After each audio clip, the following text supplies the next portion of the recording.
iconic British band Roxy music haven't toured the States in 20 years. But the Rock and Roll Hall of Fame group will return to North America September 7th in Toronto for a 10-day tour that wraps September 28th in Los Angeles. They will be joined by opening act St. Vincent.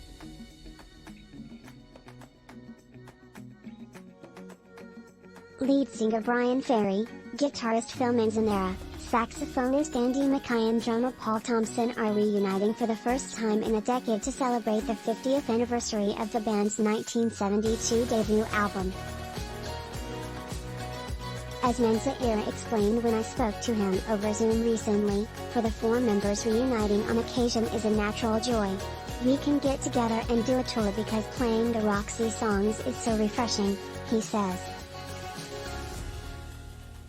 With the distances the band members take between each reunion tour, he is able to step away from songs like Love Is the Drug, Avalon and More Than This and look at them with a fresh perspective and understand why these songs continue to resonate with fans decades later.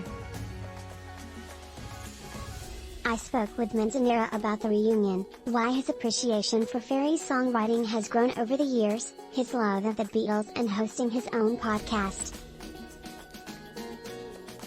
Baltin, I want to ask you about the podcast. Is it focused specifically on the John Martyn album? Or does it vary depending on albums?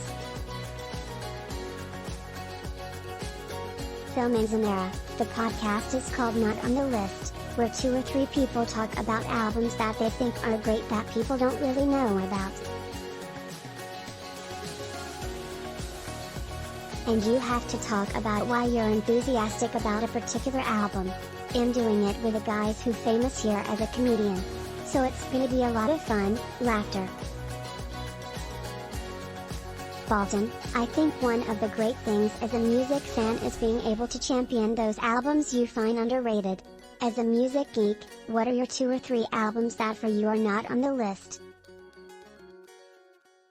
Manzaera, well, that's one.